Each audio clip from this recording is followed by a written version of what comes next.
Assalamu alaikum. In this lecture we will discuss about alternate current generator.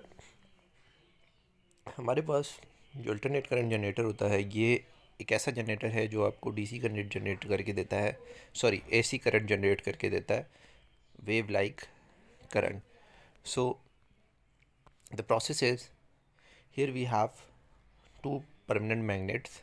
ये आपके पास दो permanent magnets हैं और ये हमारे पास बीच में एक कॉइल लगी हुई है और कॉइल के बीच में एक रोटेटिंग एक्सिस है और ये कॉइल रोटेटिंग एक्सिस के अराउंड जो है वो रोटेट करती है. How this coil is rotating, कि ये कॉइल जो है वो रोटेट करती कैसे है, what is the reason behind that. तो उसके पीछे हमारे पास कुछ मैकेनिकल प्रोसेस होता है कि हम इसको स्टीम इंजन से लगा के रोटेट करवाते हैं, हम इसको वाटर टरबाइन से कनेक्ट करके रोटेट करवाते हैं, वट इसको आप किसी और एटॉमिक एनर्जी दे के इसको रोटेट करवा सकते हैं. राइट. सो जब हम इसको रोटेट करवाते हैं तो प्रोसेस जो होता है यहाँ पे इलेक्ट्रोमैग्नेटिक इंडक्शन होती है. Here we have north to south magnetic lines of forces. Magnetic lines of forces यहाँ पे आपके पास मौजूद हैं और हमने एक चीज़ डिस्कस की है, आप ये बात जानते हैं फराडे की basic generation of electric current से, कि the change of magnetic flux with respect to time is equals to the EMF induced.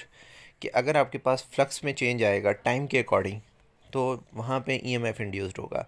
ये प्रोसेस कैसे हो सकता है, तो इसके लिए हमारी जो कॉइल है वो आपको इस वक्त हॉरिजॉन्टल नज़र आ रही है. अगर ये कॉइल हॉरिजॉन्टल है तो यहाँ से नॉर्थ से जो लाइंस निकलेंगी और साउथ की तरफ जाएंगी, ये सारी lines, half of the lines जो है इस कॉइल के अपर पोर्शन से पास हो जाएंगी और हाफ ऑफ द लाइन जो है इस कॉइल के लोअर पोर्शन से पास हो जाएंगी. इमेजिन कि ये कॉइल जो है वो कम्प्लीटली वायर्स से फिल है और इसके अंदर जो नंबर ऑफ टर्न्स हैं वो बहुत सारे हैं और ये कॉइल जो है वो बिल्कुल हॉरिजॉन्टल है. राइट. सो अगर इस कॉइल को अगर हम वर्टिकली खड़ा कर दें इस तरह करके, सो जो जितने भी मैग्नेटिक लाइंस ऑफ फोर्सेस हैं वो इससे टच करेंगी और टच करने के बाद इसके अंदर से पास होके जाएंगी. इट्स मीन डैट कि इनिशियली जो है वो अपर और लोअर साइड से जो है वो मैग्नेटिक लाइंस ऑफ फोर्सेस निकल रही हैं एंड अगर ये वर्टिकल हो जाए ये कॉइल तो इसको जो है वो सारी लाइंस टच करेंगी.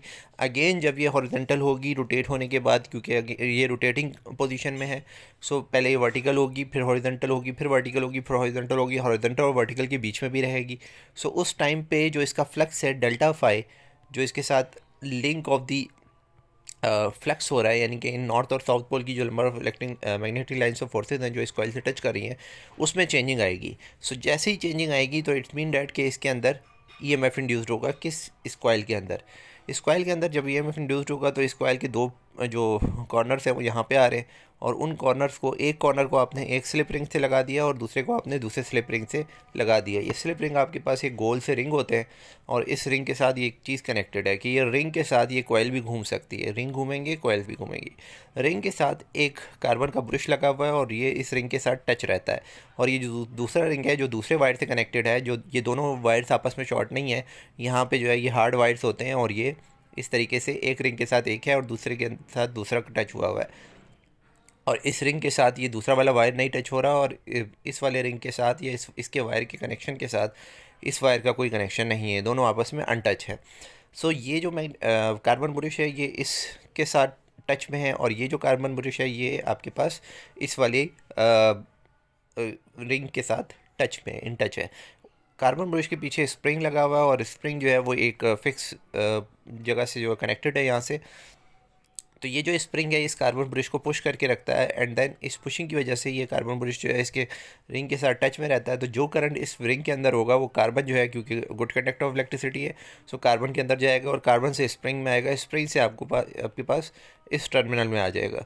सो these twos are slip ring, these twos are carbon brushes और दीज आर दी स्प्रिंग और this whole system is known as commutator. इसको जो है वो हम कम्यूटेटर कहते हैं.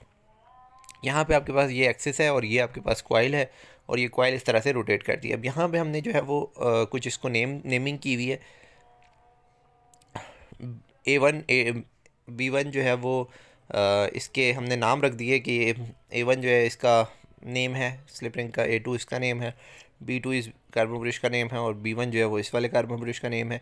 और जो कॉइल है इसको CDEF के नाम से जो है हमने कर दिया कि जो CD है ये इस साइड पे है एंड देन जो है वो EF जो है वो इस साइड पे है। Clear? So it's all about the diagrammatical view कि एक्सपेरिमेंटल सेटअप कैसा है। अब हम यहाँ पे कुछ फार्मूलाज की तरफ आते हैं। सो यहाँ पे हमारे पास जो फ्रीक्वेंसी होती है वो टाइम के इन्वर्स के बराबर होती है, ये चीज़ आप लोग जानते हैं। इसके बाद अब हम जो है वो आते हैं कि इसकी डिफरेंट पोजीशंस पे क्या क्या आपको रिजल्ट्स मिलेंगे। So first of all imagine that the first position is vertical position. कुछ इस टाइप की पोजीशन है कि ये जो कॉइल है इसके साथ इस जो हमारे पास जितनी भी नॉर्थ से साउथ की तरफ जो number of magnetic lines of forces हैं ये इस कॉइल के साथ कुछ टच में आ रही हैं, और वो जो number of magnetic lines of forces इसके साथ जो टच में आ रही हैं, सो ये यहाँ पे जो आपको बता रहे हैं कि ये जो C और D और E और F इस तरह से कनेक्टेड है। सो हमने जो आपको यहाँ पे लास्ट पीछे साइड पे जो डेमोस्ट्रेशन दी अभी, उसके अंदर मैंने आपको ये बताया कि कॉइल पे इस टाइम पे जो फ्लक्स है वो मिनिमम लिंक करेगा, ठीक है। बट अगर हम एक कॉइल कंसीडर करें, यानी कि एक ही लूप आप कंसीडर कर रहे हैं, सो एक लूप कंसीडर करने के केस में, इस केस में आपके पास मैग्नेटिक फील्ड जो है वो इसके साथ मिनिमम टच करेगी जब ये वर्टिकल होगा। अगर एक ही लूप है तो ये जो अपर लूप है, अपर जो वायर है ये इस मैग्नेटिक फील्ड से जो है बाहर की तरफ आ गया है, और जो लोअर वायर है वो भी मैग्नेटिक फील्ड से बाहर की तरफ आ गया। इट्स मीन डैट कि इस वायर के अंदर से जो कॉइल का एक लूप है इसके अंदर से एक भी मैग्नेटिक फील्ड की जो लाइन है वो नहीं पास हो रही। जितनी भी सारी लाइन्स है वो इसके मिड से पास होके ऐसे निकल जाती हैं। सो इट्स मीन डैट कि इस टाइम पे ये इसका जो फ्लक्स है वो ज़ीरो है, और अगर फ्लक्स ज़ीरो है तो इसके अंदर जो EMF इंड्यूस्ड होगा वो भी ज़ीरो होगा। प्रोसेस ये हुआ कि इस कॉइल ने रोटेट होना स्टार्ट किया, और ये कुछ इस तरह से रोटेट हुई कि जो CD है ये CD इस साइड पे आया, ठीक है। इस तरह से रोटेशन स्टार्ट हुई। जब ये रोटेशन स्टार्ट हुई तो नीचे वाला जो वायर है ये मैग्नेटिक फील्ड की रेंज में आएगा, और ऊपर वाला वायर भी मैग्नेटिक फील्ड की रेंज के अंदर इंटर होगा, और इंटर होने के साथ जब ये यहाँ से यहाँ तक रोटेट करेगा उतने टाइम में इसके अंदर फ्लक्स चेंज होगा और इतना ही EMF इंड्यूस्ड हो जाएगा।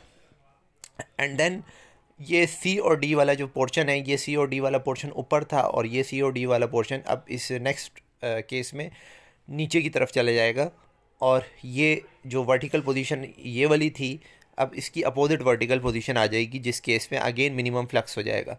सो ये जैसे ही मिनिमम फ्लक्स हुआ तो ये जो EMF है वो मैक्सिमम से ज़ीरो की तरफ चला गया।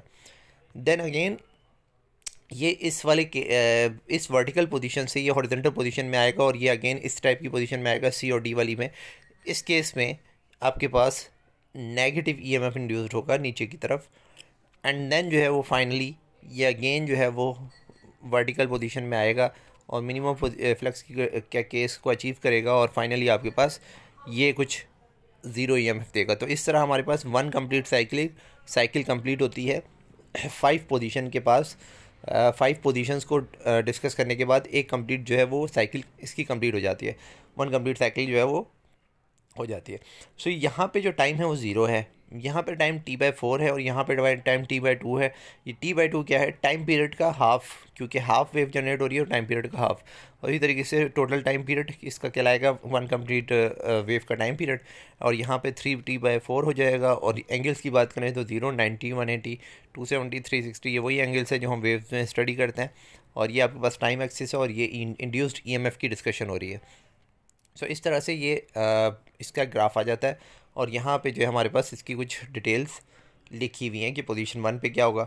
तो पोजीशन 1 पे जो है वो 90 डिग्री पे the coil is moving perpendicular to the direction of the magnetic field, and the magnetic field is at the maximum, hence induced EMF। Position 2 पे ये बता रहे हैं कि इस तरह से है।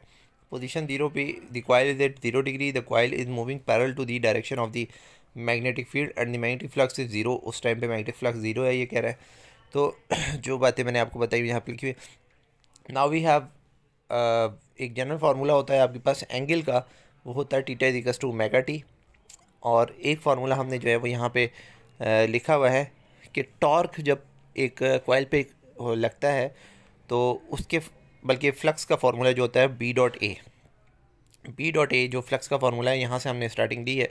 और जो है क्योंकि हम इसके साथ एन नंबर ऑफ़ टर्म्स की डिस्कशन करेंगे कि इसके अंदर कॉइल के अंदर एक टर्न नहीं था, बहुत सारे टर्न थे, तो हम यहाँ पे एन लगा देंगे, तो ये आ जाएगा N A B cos theta. Theta की जगह पे हम लिख देते हैं ओमेगा इंटू टी, क्योंकि हम यहाँ पे एंगुलर वेलोसिटी और टी की डिस्कशन करेंगे। फिर इसके बाद आपके पास जो फार्मूला होता है अकॉर्डिंग टू फैराडे लॉ, वो होता है delta phi divide by delta t. क्योंकि आपके पास फाई आ चुका है तो फाई की जगह पे जो है ये इस वैल्यू को रख दें, और फाई की जगह पे इस वैल्यू को रखने के बाद हम यहाँ पे जो है वो एक बेसिक रूल यूज़ करते हैं डेरिवेटिव का, जिसमें delta t tends to zero, delta t, और ये जो आपके पास वेरिएबल है जस्ट कॉस के साथ है, तो बाकी सारे जो कांस्टेंट है वो बाहर आ गए, नंबर ऑफ टर्न्स कांस्टेंट है, area constant, magnetic field constant, तो वेरिएबल खाली सिर्फ ये है। तो वेरिएबल के ऊपर डेरिवेटिव वाला प्रोसेस अप्लाई होगा, और इसका जो डेरिवेटिव वाला प्रोसेस जब इसके ऊपर आप अप्लाई करते हैं तो आपके पास आंसर आता है साइन ओमेगा टी। सो ये आ गया आपके पास, और साथ में माइनस ओमेगा बाहर भी आ गया। ये सब लगाने के बजाय आप direct D by d T भी लगा सकते हैं, इसके ऊपर जो है वो डेरिवेटिव ले सकते हैं। बट ये जो हम कोर्स पढ़ रहे हैं ये फेडरल बोर्ड पाकिस्तान का है, सो इसमें एक्चुअली इस कोर्स में डेरिवेटिव को ऐसे यूज़ नहीं किया गया। सो डेट इज़ वाई इन्होंने यहाँ पे लिमिट की बेसिक डेफिनेशन लगा के इसको सॉल्व किया है। नहीं तो आप यहाँ पे डी बाई डी टी लगा सकते हैं कि इसको आप इस फार्मूले को लिख दें minus d phi divide by d t, और यहाँ पे भी जो है वो डी ओवर डी टी लिख दें। सो ये आ गया आपके पास ये, तो ये आ गया आपके पास finally minus omega sine t, ये आपको पता है। तो हम यहाँ पे इसकी वैल्यू सब्स्टिट्यूट करेंगे इसकी जगह पे, तो जब आप इसकी जगह पे वैल्यू सब्स्टिट्यूट करेंगे तो ये आपके पास फाइनल फार्मूला आ जाएगा N A B omega sine omega t. So finally जो हमारे पास फार्मूला आता है वो आता है नवाब साइन टीटा। इसको आप नवाब के तौर पे पढ़ सकते हैं, नवाब साइन टीटा, ठीक है। इसको कुछ इस तरह से अरेंज कर ले तो याद रहता है। ओके, सो अगर हम मैक्सिमम ईएमएफ की बात करें तो यहाँ पे जो मैक्सिमम ईएमएफ होगा तो वो कौन से एंगल पे होगा, जब आपका एंगल जो है वो साइन ओमेगा टी की वैल्यू 1 होगी, और साइन ओमेगा टी की वैल्यू कब होती है, वो होती है 90 डिग्री पे। तो उस टाइम पे ये जो है मैक्सिमम वैल्यू अचीव कर लेगा। सो अगर ये मैक्सिमम वैल्यू अचीव कर लेगा तो ये जितनी भी चीज़ें आ गई हैं इसकी वैल्यू जो मैक्सिमम आई है वो ये आई है, ई मैक्स से हम इसको डिनोट करेंगे। सो अब आप जो है वो एन ए बी ओमेगा की जगह पे कहाँ क्या रख देंगे, ई मैक्सिमम रख देंगे, और ये आ जाएगा E max omega T. E max omega T के बाद आपके पास एक और चीज़ होती है 2 pi f is equals to omega. Omega जो है वो 2 पाई एफ के बराबर होता है। सो जहाँ पे आपके पास ओमेगा लिखा हुआ है वहाँ पे आप लिख दें 2 pi f. So it's all about this topic. इसमें हमने जो है वो जनरेटर का पूरा फार्मूला देखा। अब आपके पास ये क्वेश्चन है, इस क्वेश्चन को आप सॉल्व कर सकते हैं। इलेक्ट्रिक जनरेटर कंसिस्ट जो है 100 टर्न्स हैं, एन की वैल्यू आपको गिवन है, ये रेक्टेंगुलर कॉइल है, लूप है 50 सेंटीमीटर 30 सेंटीमीटर। यहाँ से आप एरिया निकाल लेंगे इन दोनों को मल्टीप्लाई करवाने के बाद। यूनिफॉर्म मैग्नेटिक फील्ड है तो आपके पास 3.5 जो है इसकी मैग्नेटिक फील्ड आपको गिवन है टेस्ला में। 1000 रिवोल्यूशन पर मिनट की आपको ओमेगा की वैल्यू गिवन है, और जो है वो एक्सिस दिया हुआ परपेंडिकुलर टू बी, तो इस मीन दैट कि आपके पास जो एंगल है वो 90 डिग्री बनता है। सो आप इससे जो है वो ईएमएफ कितना इंड्यूस्ड हुआ ये चीज़ डिस्कस कर सकते हैं। सो नेक्स्ट टॉपिक में हम डिस्कस करेंगे नेक्स्ट लेक्चर में इलेक्ट्रिक मोटर के मोटर्स की कौन कौन सी मोटर्स होती हैं और किस तरह वर्किंग में होती हैं, और उसके बाद आपके पास एक और टॉपिक है वो है ट्रांसफार्मर का।